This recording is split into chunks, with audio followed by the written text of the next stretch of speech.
një farë mënyre brenda njeriut ekzistojnë këto dy kërkesa, ana materiale dhe ana shpirtërore, që secila kërkon domethënë jetën e vet, ose kërkon ushqimin e vet, ose kërkon domethënë realizimin e vet.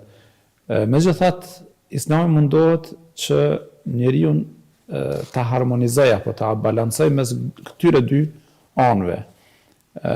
Për aq kohë sa njeriu është i kujdesshëm dhe i balancuar në mbajtjen në nivel edhe të anës fizike, edhe të anës shpirtërore, mundësia e tij për mi harmonizu edhe veprat e tij në jetën e përditshme, në raport me dynjan dhe ahiretin, në raport me Zotin edhe njerëzit, në raport me materialin dhe shpirtëroren, është shumë më e madhe.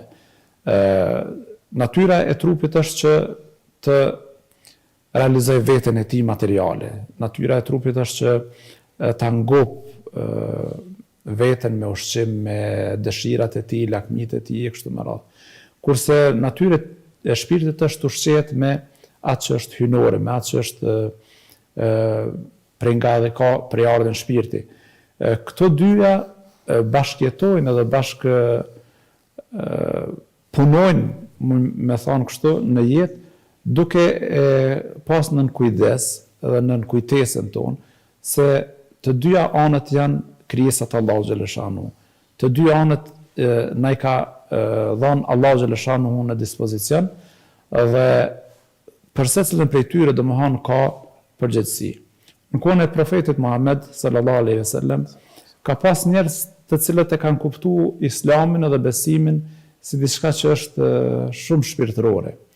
Dhe çështjen e adhurimit e kanë ngrit në atë pjedestalin më të lartë të kuptuarit, atësa e kanë dëmtuar anën shpirtërore, se kanë kërkuar që të mohojnë anën lëndore, fizike.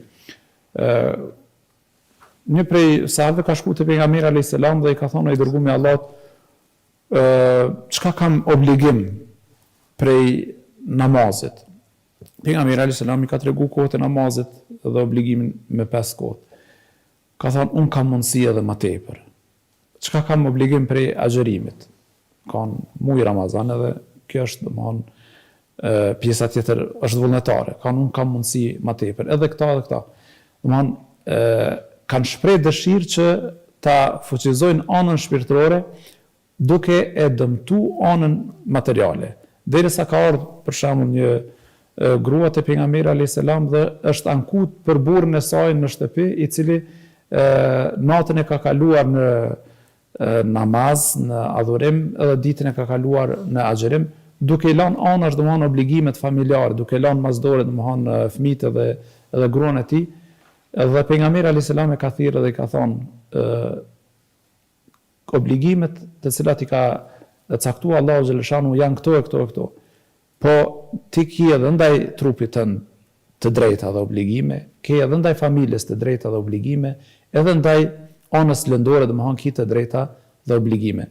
Pra nuk ka leju që fetarizmi i tij apo të menduarit për të qenë devotshëm ti te i kaloj masat apo ti te i kaloj domthon kufit duke dëmtuar domthon anën tjetër materiale edhe anën e tij domthon të obligimeve shoqërore.